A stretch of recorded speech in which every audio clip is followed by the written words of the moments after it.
Tuhan buat anugerah-Mu dalam hidup kami. Bapa, pagi ini kami meminta kasih karunia-Mu dicurahkan tengah-tengah kami. Khususnya kami minta firman-Mu menjamah hati kami. Sentuh kami dengan kuasa Roh Kudus, supaya hati ini bisa berubah menjadi seperti yang Kau mau. Bertahtalah di atas umat-Mu di tempat ini. Segala pujian, hormat, dan kemuliaan hanya bagi-Mu. Di dalam nama Yesus Kristus, sama-sama kita katakan, amin. Silakan duduk Bapak Ibu yang kasih Tuhan. Shalom. Ya, selamat pagi. Baik, pagi ini ibadah hanya dihadiri oleh para pelayan Tuhan. Jadi jemaat hanya mengikuti secara online. Mungkin ada dari saudara yang minggu kemarin coba-coba cari ibadah di channel YouTube gereja, tapi ternyata tidak mendapati ya. Memang kemarin itu mendadak sekali, saudara ya. Ceritanya hari Kamis malam itu, hari Jumat malam, anak saya demam. Nah kebetulan kan di rumah saya itu ada antigen ya, jadi saya periksa sendiri. Nah didapati positif, saudara. Saya juga periksa, cuman saya negatif ya. Cuman untuk lebih akuratnya, saya putuskan besoknya untuk tes PCR. Jadi saya pikir itu jauh lebih akurat ya. Jadi kami sekeluarga tes PCR, keesokan harinya hari Sabtu, dan didapati anak saya Caleb yang nomor 2 itu positif. Tapi kami bertiga tetap negatif ya. Haleluya. Nah karena waktunya mepet sekali antara Sabtu dan Minggu, saya putuskan untuk hari Minggunya ibadah ditiadakan secara mendadak ya, sehingga tidak ada rekaman, tidak ada apa-apa, betul-betul diliburkan. Nah puji Tuhan hari ini Caleb sudah dalam kondisi yang baik, sembuh. Terima kasih atas doanya. Ya. Tapi masih dalam, menurut aturan pemerintah masih dalam masa isolasi saudaraku. Jadi Caleb hari ini juga nggak melayani ya. Tapi saya pastikan minggu depan kita sudah mulai ibadah tatap muka kembali. Itu ada beberapa pengumuman sebelum kita mendengarkan firman bahwa gereja kita sudah memiliki rekening atas nama gereja. Ya. Selama ini gereja kita menggunakan rekening atas nama pribadi saya. Dan menurut saya itu kurang baik ya, karena secara sistem keuangan kita harus punya rekening atas nama gereja sehingga bisa dibukukan secara rapi dan teratur. Dan puji Tuhan kita sudah punya rekening atas nama gereja. Yang nanti saudara akan bisa lihat di amplop persembahan. Jadi biasanya di amplop itu kan tertulis rekening saya, nanti akan berubah rekening atas nama gereja. Dan kolekte tidak lagi diedarkan oleh para kolektan, tapi di belakang sana sudah disediakan kotak persembahan. Jadi ketika ibadah selesai, saudara mau keluar, saudara yang ingin memberikan persembahan boleh memasukkan amplop persembahan di kotak persembahan di belakang ya. Tidak lagi menggunakan kolektan. Dan yang terakhir adalah training Healing on the Streets diundur ke tanggal 16 Februari. Training HOTS ini akan dirubah menjadi training penjala ya. Namanya bukan lagi HOTS tapi penjala. Baik, mari kita siapkan hati kita untuk mendapat kebenaran dan rahasia firman Tuhan. Langsung saja kita melihat dari Mazmur, pasalnya yang ke-147, ayat 1-6. Mazmur, pasalnya 147, ayat 1-6. Saya akan bacakan buat saudara. Ayat 1, Haleluya, sungguh bermazmur bagi Allah kita itu baik, bahkan indah dan layaklah memuji-muji itu. Tuhan membangun Yerusalem. Ia mengumpulkan orang-orang Israel yang tercerai-berai. Ia menyembuhkan orang-orang yang patah hati dan membalut luka-luka mereka. Ia menentukan jumlah bintang-bintang dan menyebut nama-nama semuanya. Besarlah Tuhan kita dan berlimpah kekuatan kebijaksanaannya tak terhingga. Tuhan menegakkan kembali orang-orang yang tertindas. Saya ulangi, Tuhan menegakkan kembali orang-orang yang tertindas, tetapi merendahkan orang-orang fasik sampai ke bumi. Haleluya. Saudaraku, Mazmur pasal 147 ini bukan ditulis oleh Daud, tapi ditulis pada masa kehidupan Nabi Nehemia. Nabi Nehemia itu hidup justru ketika bangsa Israel dalam kondisi yang tidak baik. Karena sebagian besar bangsa Israel pada masa itu hidup di pembuangan. Ya. Apa itu pembuangan? Di sebuah tempat di mana mereka harus kerja paksa, ya. Dan tembok yang mengelilingi kota Yerusalem itu sebagian besar roboh. Saudara, tembok pada masa itu punya arti yang sangat penting. Karena sebuah kota bisa merdeka dan hidup dalam kondisi yang aman kalau temboknya itu tegak berdiri, bahkan tinggi dan tebal. Seperti yang kita tahu bahwa satu kota yang terkenal sekali punya tembok yang tebal namanya apa? Kota Yeriko. Ya, tebal sekali. Oleh karenanya tembok pada masa itu bicara keamanan dan perlindungan dari penduduk kota itu.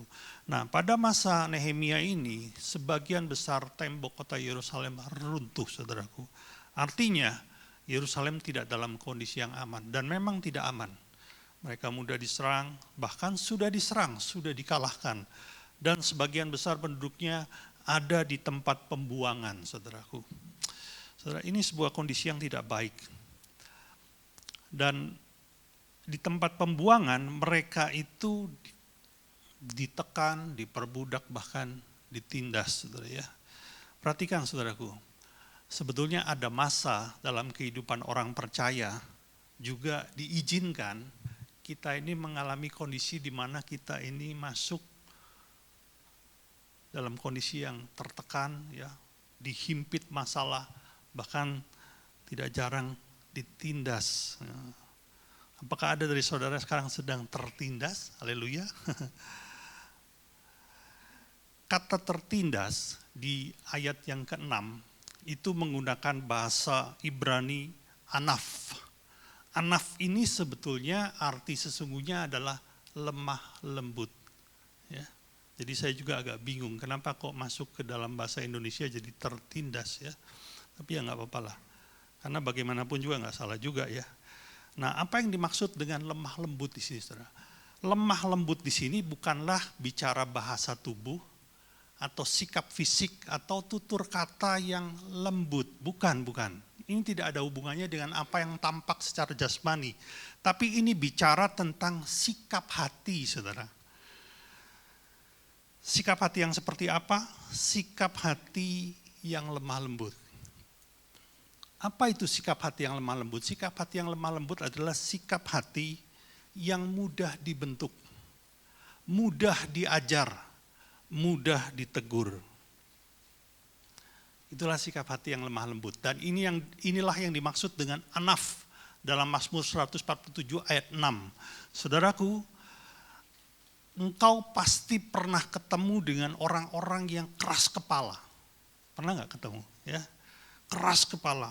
Mereka adalah orang-orang yang susah ditegur, susah diajar. Bahkan nih kalau ditegur tuh biasanya ngeyel. Ada aja bantahan, ada aja alasannya, saudara, ya. Nah, ini bukan sikap hati yang lemah lembut, ini sikap hati yang keras, saudaraku. Ada satu orang yang luar biasa dalam Alkitab yang kita tahu disebut pahlawan perang yang dahsyat, namanya Daud, ya. Tapi Daud ini walaupun dia punya kegagahan, keperkasaan yang luar biasa, dia punya hati yang lemah lembut, saudaraku. Satu ketika Daud itu melakukan sebuah kesalahan, ya. Kesalahannya adalah menghitung jumlah orang Israel. Saudaraku, sebetulnya tidak ada yang salah dengan menghitung. Sampai hari ini juga ada penghitungan kan di mana-mana yang seringkali disebut dengan sensus penduduk. Indonesia pun melakukan itu dan semua negara di dunia melakukan itu. Tapi yang membuat dia salah di hadapan Tuhan adalah sikap hati atau motivasi yang mendasari penghitungan itu. Nah, itu yang jadi salah. Dan itu dilakukan ketika masa Daud dalam masa jayanya, saudara. Di mana Alkitab mengatakan bahwa Daud diangkat Tuhan sedemikian rupa. Bukan saja menjadi raja atas Yehuda, tapi menjadi raja atas Israel selama 40 tahun. Dan pada masa itu Daud itu dalam kondisi jaya-jayanya, kaya-kayanya, aman-amannya, bangsa Israel dalam kondisi yang luar biasa. Dan Alkitab dengan jelas mengatakan itu, bahwa itu adalah karya Tuhan atas bangsa Israel. Tapi Daud tergoda. Karena apa? Jumlah dari sebuah bangsa menunjukkan kekuatan bangsa itu. Sudah mengerti ya? Jadi Daud mau tahu kekuatannya. Harusnya dia mengerti bahwa kekuatannya selama ini datang dari surga, datang dari Allah. Tapi dia mau coba-coba hitung. Nah ini yang membuat Daud bersalah di hadapan Tuhan. Dan sudah tahu, waktu itu diutusnya seorang nabi yang bernama Nabi Natan. Nabi Natan itu memberi pilihan kepada Daud. Karena Daud sudah bersalah, ada 3 hukuman yang Daud boleh pilih. Dan Daud bilang, aku pilih jatuh ke tangan Tuhan. Hanya 3 hari. Hanya 3 hari. Apa yang terjadi, saudara? Pada masa itu Tuhan izinkan terjadi wabah.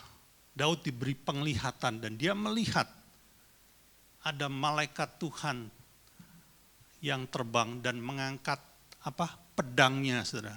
Apa yang terjadi ketika malaikat Tuhan ini mengangkat pedangnya? Dalam 3 hari 70.000 orang Israel mati. 3 hari. Kemarin saya iseng-iseng saya buka internet, Indonesia mengalami pandemi 2 tahun. Dan dalam 2 tahun yang mati berapa? 145.000. 2 tahun, saudara. Ini 3 hari 70.000. Luar biasa. Jadi kalau mau mencapai nilai 145.000 itu dalam waktu yang jauh lebih singkat. Artinya apa? Pada masa itu ada pandemi yang jauh lebih mematikan daripada COVID. Ya, haleluya. Jadi sebetulnya Anda tidak perlu takut, apalagi kalau Anda orang yang dikasihi Tuhan. Itulah yang terjadi, saudaraku. Tapi Daud ini orangnya punya hati yang lembut. Sehingga ketika Nabi Natan menegur dia enggak berdalih, dia enggak membantah, dia enggak ngeyel atau cari alasan. Tapi dia berkata, coba kita lihat apa yang dikatakan Daud.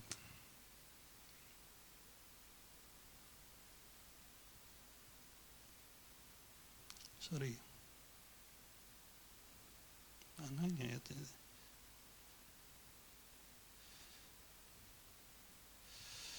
Oke, saya lupa ayatnya ada di mana. Tapi saudara nanti bisa baca, itu di Alkitab. Daud berkata, aku yang bersalah. Biarlah hukuman Allah jatuh atasku dan kaum keluargaku. Ya. Itulah sikap hati yang lemah lembut, saudara. Sikap hati yang mau ditegur. Enggak ngeyel, saudaraku. Dan memang kadang-kadang orang yang, bukan kadang-kadang, saya pikir sering ya, kalau Anda punya hati yang lembut, hati yang mudah ditegur, seringkali malah ditindas orang, betul enggak? Ya, haleluya.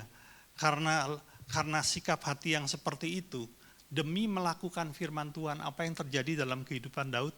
Daud ditindas oleh seorang raja yang namanya Saul. Saya sudah ceritakan itu beberapa minggu yang lalu.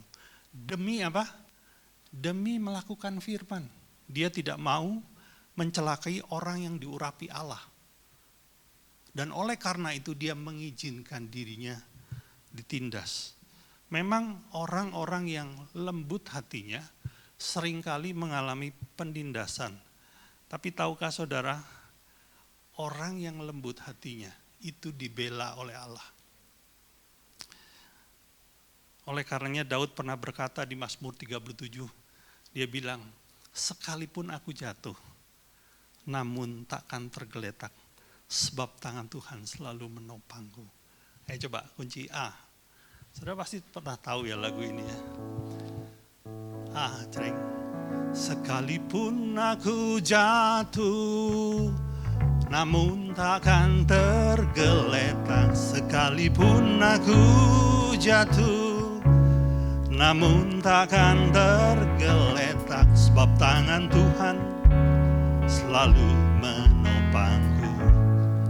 Ada yang tahu lagu ini? Lagu lama loh ini, saudara. Ya, haleluya. Gereja adalah salah satu objek yang sering ditindas. Saya melihat sebuah catatan yang mungkin tidak terlalu diperhatikan oleh banyak orang. Dalam masa 30 tahun, ada lebih 1.000 gereja di Indonesia dibakar habis. Tapi tahukah saudara, Allah punya cara tersendiri untuk membela umatnya, untuk membela gerejanya, saudara. Satu kali saya berkenalan dengan seorang hamba Tuhan, saya pernah diundang ke sebuah gereja kecil di daerah Sidoarjo, saudara. Kecil, saudara, karena gereja itu masih di dalam rumah ya. Anggotanya mungkin sekitar 25 orang, saudara. Dan setelah kebaktian, saya beramah tamah dengan sang gembala. Dan gembala ini cerita bagaimana awal mulanya berdiri gereja yang dia rintis. Dia bilang, ini masih perintisan, Pak. Oh, sudah berapa lama merintis? Sudah 6 tahun saya merintis di sini. Dan banyak hal yang Tuhan kerjakan dalam gereja kami. Salah satunya dia cerita begini, Pak, waktu 1 tahun 2 tahun pertama, yang ada adalah penindasan demi penindasan. Loh kok bisa begitu, Pak? Itu loh, Pak. Dia bilang, hanya beberapa rumah tetangga saya, ada seseorang tokoh agama di tempat ini. Dan dia memprovokasi orang-orang untuk meresolusi tempat ini, mendemo tempat ini, bahkan juga melempari batu. Pernah satu kali kami ini dilempari dengan kotoran binatang, saudara. Dan itu terjadi berulang-ulang. Ada masanya orang benar ditindas. Tapi hari ini firman Tuhan katakan, ada masanya Allah membela orang-orang tertindas itu. Dia cerita satu kali ketika kami biarkan saja itu terjadi, kami hanya bisa berdoa kepada Tuhan. Tiba-tiba bapak itu yang menjadi provokator sakit keras, sakit berat, bahkan sudah nggak bisa apa-apa lagi, dia hanya bisa terbaring lemah di kamarnya, sudah dibawa kemana-mana nggak sembuh-sembuh. Sampai akhirnya satu kali saya memberanikan diri, saya datangi rumahnya, saya ketuk pintunya, dan akhirnya saya berjumpa dengan istrinya, saya bilang, bolehkah saya berdoa buat bapak yang sakit ini? Istrinya sedikit terkejut dengan perkataan saya, namun akhirnya dia mengizinkan saya masuk ke kamarnya, dan saya berdoa untuk bapak ini, mohon belas kasih Tuhan untuk menyembuhkan bapak ini. Apa yang terjadi? Beberapa hari kemudian, bapak ini sembuh. Dan tahukah saudara, sejak hari itu, tidak ada yang melempari batu, tidak ada yang melempari kotoran, dan tidak ada yang memprotes keberadaan dari gereja itu. Gereja itu berdiri tanpa gangguan. Saudara, Allah punya cara tersendiri untuk membela orang-orangnya yang tertindas. Tapi perhatikan, tertindas yang dimaksud di sini adalah orang yang lembut hatinya.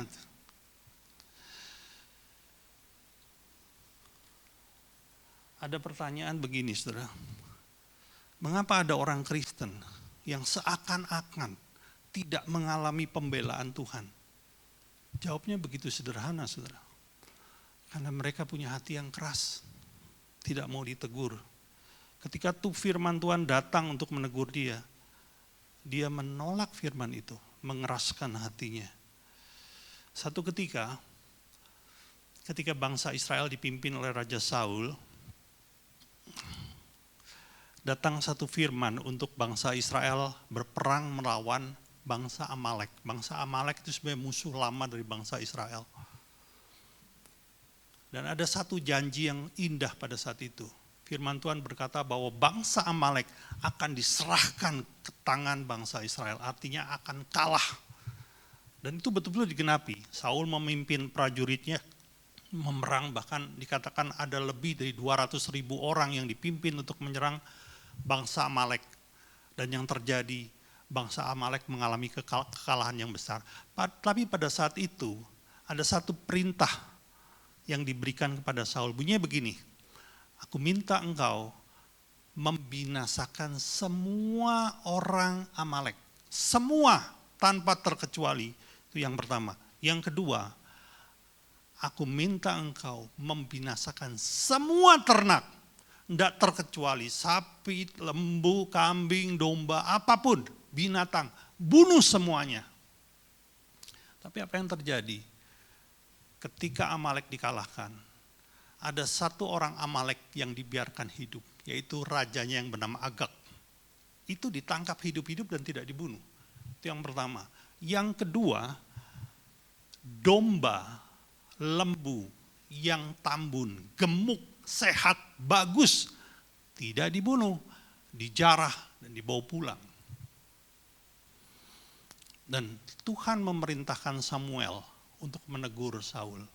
Saudara, tahu nggak ketika Samuel datang menegur Saul? Samuel bilang, kenapa engkau tidak membunuh? Kenapa engkau menjarah lembu dan domba-domba itu? Engkau tidak binasakan semuanya. Dia bilang begini, bukan aku itu yang menjarah. Yang menjarah adalah rakyat. Itu pertama. Perhatikan saudara, dia mulai berdalih. Terus yang kedua,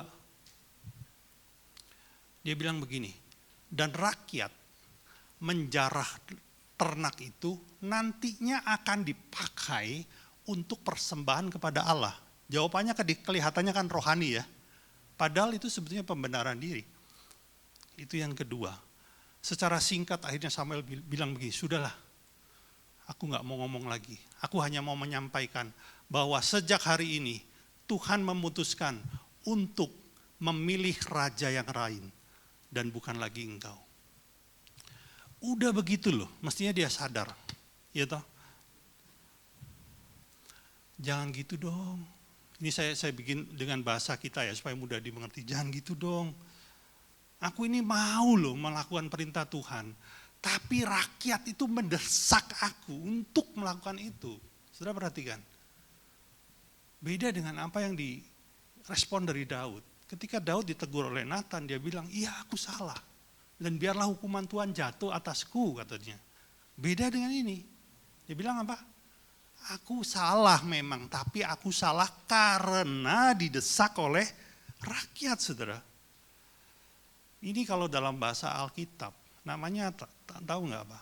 Dolak dalik. Mulut yang penuh alasan, saudara. Amsal 4:24 berbunyi, buanglah mulut serong daripadamu dan jauhkanlah bibir yang dolak dalik daripadamu. Dan akhirnya akibatnya apa?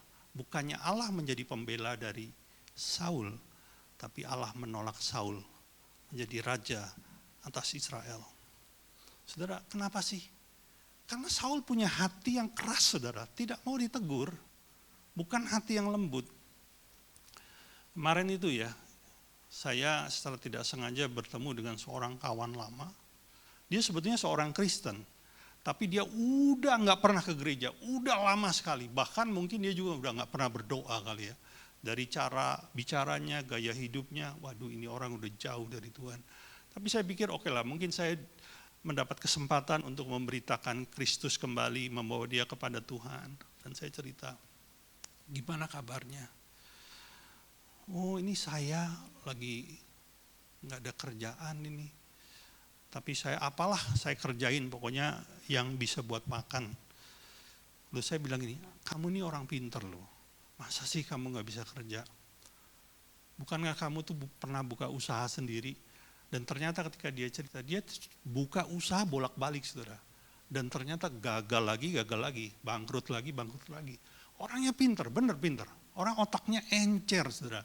Dan saya tahu penyebab kegagalannya itu cuma satu, judi, saudara. Cuma itu aja. Habisnya di situ terus. Ya, jadi selama 20 tahun lebih menikah, yang menjadi penafkah keluarga itu istrinya, bukan dia. Udah punya anak, ya toh. Saya pikir harusnya kamu loh yang menafkahi keluarga, kamu kan kepala. Tapi dia bilang, ya habis gimana begini, gimana? Nah ketika saya sampaikan, kenapa enggak kamu coba untuk berbalik kepada Tuhan? Kenapa kamu tidak mau bertobat, meninggalkan jalan hidup yang salah? Loh, salahku itu apa, Har? Dia bilang gitu. Saya ini enggak pernah merugikan orang. Enggak pernah saya nipu orang gitu. Jadi menurut dia itu benar-benar saja. Saudara perhatikan, ini sikap hati yang keras, saudara. Ketika saya coba ceritakan mengenai Kristus, saya sampaikan firman Tuhan, dia selalu punya alasan untuk membenarkan diri, saudaraku. Dan akibatnya sampai sekarang, usianya sama dengan saya, 55 tahun. Kehidupannya seperti itu terus. Saya percaya bukan Allah tidak mau membela, tapi Dia tidak mau dibela. Dengan cara apa? Mengeraskan hatinya dari teguran firman. Oleh karena itu saudaraku, ketika firman Tuhan datang padamu, mari lembutkan hati kita. Ibrani mengatakan jangan keraskan hatimu. Kalau hari ini kau mendengar firman, terima, salah, akui. Udah gak pakai tapi, karena itu, karena ini, udah. Salah ya salah, saya mau berubah. Tolong beri kesempatan, udah itu aja saudara. Dan ketika engkau melakukan itu, Dia pencipta alam semesta itu akan jadi pembelamu. Amin saudaraku. Haleluya. Ada seorang hamba Tuhan, hari ini sudah meninggal. Tapi hamba Tuhan ini dikenal dengan pelayanannya yang luar biasa. Karena melalui hamba Tuhan ini, ada banyak hamba-hamba Tuhan lahir. Dipakai Tuhan secara dahsyat. Dan hamba Tuhan ini adalah dikatakan salah satu hamba Tuhan yang paling intim dengan Roh Kudus. Setiap pelayanannya, pekerjaan Roh Kudus begitu nyata. Lumpuh berjalan, buta mendengar, tuli mendengar, buta melihat. Itu terjadi selalu, ribuan, bahkan mungkin puluhan ribu orang sudah disembuhkan melalui pelayanan dia. Itu kalau dia mengadakan KKR, saudara. Itu yang namanya ngantri, itu luar biasa. Dan nama Tuhan dipermuliakan melalui pelayanannya. Namanya Catherine Kuhlman. Saudara pasti boleh cek di Google, ada itu. Seorang hamba Tuhan yang dahsyat, saudara. Tapi tahukah saudara, satu hari dia pernah melakukan kesalahan. Apa yang dia buat? Dia menikah dengan seorang pria yang sudah beristri. Hanya atas dasar senang, cinta. Ya. Pria ini bilang bahwa istrinya sudah meninggal. Padahal belum sih. Itu bukan cerai mati, itu diceraikan sama dia. Dan akhirnya menikah. Tapi sampai satu saat Roh Kudus menegur Catherine ini. Dia memutuskan meninggalkan pria itu dan kembali mengikuti Kristus secara benar. Artinya apa? Anda bisa mengikuti Kristus secara salah loh. Ya, apa yang terjadi? Pelayanannya dipulihkan. Manifestasi Roh Kudus, mujizat demi mujizat, Tuhan pakai dia secara dahsyat. Allah kembali menjadi pembela. Kenapa? Karena dia punya hati yang lembut, saudara. Mau ditegur. Ya, saya ketemu teman saya kemarin itu, saya ngerti sedikit begini, saudara. Saya bilang begini, udahlah, kalau begitu saya pamit pulang aja. Saya bisa jengkel loh sama orang itu. Bayangkan, kalau kita ngomong sama seseorang yang isinya membantah terus, lama-lama kita bisa jengkel, betul nggak? Jadi saya, udahlah, daripada saya jengkel, saya pamit pulang. Udah, lain kali kita ketemu lagi ya. Oke, Tuhan berkati, itu aja. Apalagi Tuhan loh saudara, betul nggak? Jadi mari tangkap ini saudaraku. Kalau engkau menginginkan Allah hadir dalam hidupmu sebagai pembela, milikilah hati yang lembut, milikilah hati yang mau ditegur. Dan saya percaya Allah akan hadir sebagai pembela. Amin. Ayo kita pujikan lagu itu, kunci A. Tuhan itu bagi kita tempat perlindungan dan kekuatan. Tuhan itu bagi kita tempat perlindungan dan kekuatan. Sebagai penolong dalam kesesakan sangat terbukti. Sebagai penolong dalam kesesakan sangat terbukti. Sekalipun aku jatuh, namun takkan tergeletak. Sekalipun aku jatuh, namun takkan tergeletak. Sebab tangan Tuhan selalu menopang. Sekali lagi, Tuhan itu bagi kita tempat perlindungan dan kekuatan. Tuhan itu bagi kita tempat tempat perlindungan dan kekuatan, sebagai penolong dalam kesesakan, sangat terbukti. Sebagai penolong dalam kesesakan, sangat terbukti. Sekalipun aku jatuh, namun takkan tergeletak. Sekalipun aku jatuh, namun takkan tergeletak. Sebab tangan Tuhan selalu menopangku. Sebab tangan Tuhan, sebab tangan Tuhan selalu menopang. Sebab tangan Tuhan, sebab tangan Tuhan selalu menopangku. Haleluya. Bapa, kami bersyukur buat firman-Mu. Haleluya Lord. Tegurlah kami Tuhan, bentuklah hati kami, ajar kami. Karena kami mau taat, kami mau dibentuk, kami rela ditegur Tuhan. Terima kasih Bapa, terima kasih. Haleluya. Buat firman-Mu. Sebentar kami akan menerima perjamuan kudus. Tuhan layakkan setiap kami. Roh Kudus, mari ingatkan setiap kami bila ada dosa yang kami kerjakan. Untuk kami akui di hadapan-Mu, sehingga kami layak terima perjamuan itu. Yes Lord. Terima kasih Yesus. Mari hamba-hamba Tuhan bisa membagikan anggur dan roti.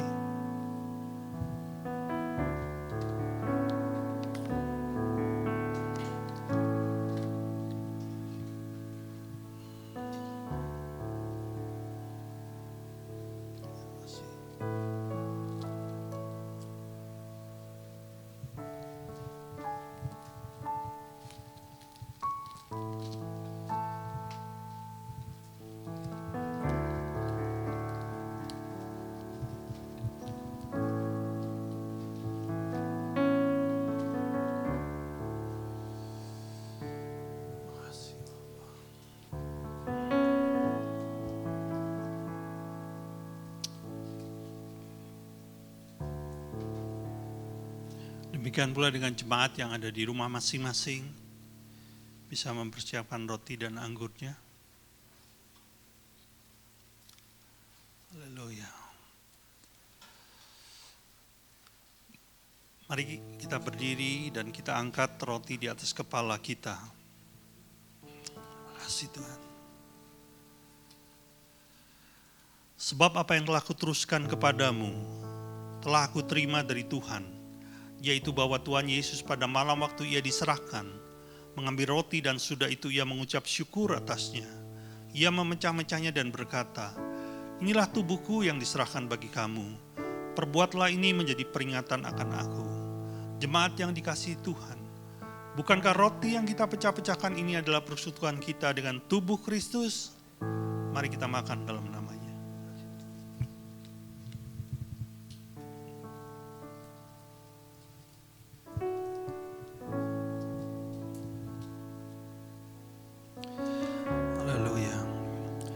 Mari kita angkat anggur di atas kepala kita.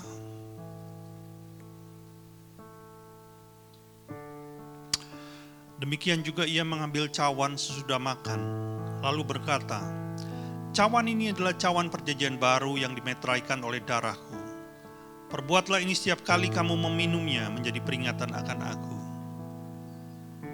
Bukankah cawan, pengucapan syukur yang atasnya kita ucapkan syukur, adalah persekutuan kita dengan darah Kristus?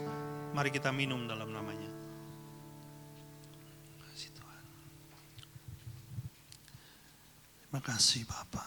Haleluya. Terima kasih buat pengorbanan-Mu. Terima kasih untuk darah yang sudah Kau curahkan, tubuh yang Kau korbankan di atas kayu salib. Kami adalah orang-orang yang sudah menjadi milik-Mu dan menjadi pemenang. Mari kita nyanyikan lagu itu sekali lagi. Kunci A. Tuhan itu bagi kita tempat perlindungan perlindungan dan kekuatan. Yes, Tuhan itu bagi kita tempat perlindungan dan kekuatan, sebagai penolong dalam kesesakan sangat terbukti. Sebagai penolong dalam kesesakan sangat terbukti. Sekalipun aku jatuh, namun takkan tergeletak. Sekalipun aku jatuh, namun takkan tergeletak. Sebab tangan Tuhan selalu menopangku. Sekali lagi. Sekalipun aku jatuh, namun takkan tergeletak. Sekalipun aku jatuh, namun takkan tergeletak. Sebab tangan Tuhan selalu menopangku. Sebab tangan Tuhan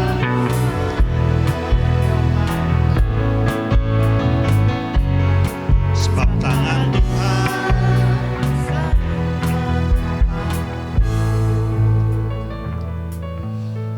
Bapa, kami mengucap syukur atas segala kebaikan-Mu dalam nama Yesus. Silakan duduk Bapak Ibu, kita akan mendengarkan pengumuman.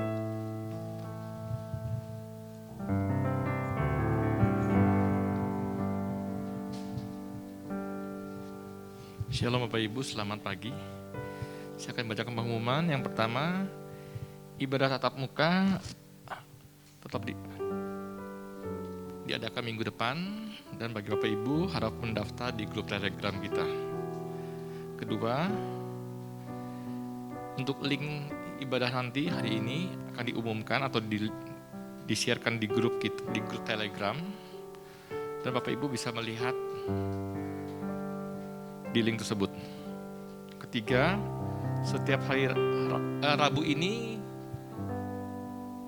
doa malam ditiadakan karena adanya khot.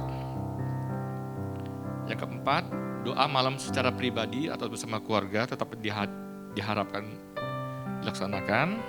Itu setiap jam 8 malam agar kita punya hubungan lebih intim dengan Tuhan. Itu aja, mari kita doa untuk persembahan. Segala puji syukur kami naikkan di hadapan-Mu Tuhan. Terima kasih atas kebaikan-Mu, atas kasih-Mu Tuhan. Sehingga kami ingin memberi yang terbaik untuk kemuliaan Engkau. Di dalam nama Yesus, haleluya, amin. Bapak Ibu boleh yang bisa menyerahkan persembahan sebelah kiri atau sebelah kanan. Hidupku adalah penyembah, Kau ciptakanku dalam kemuliaan-Mu.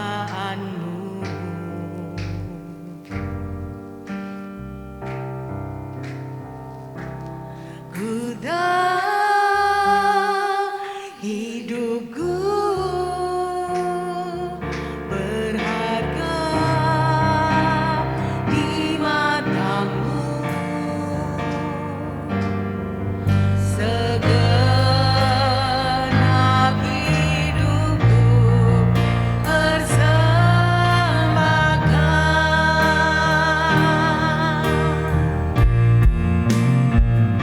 Hidupku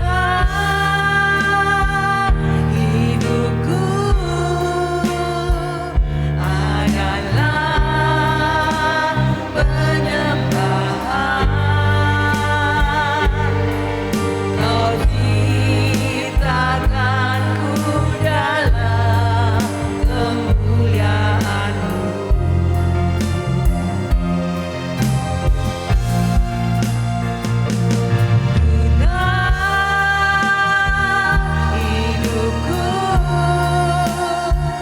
berharga di mata-Mu.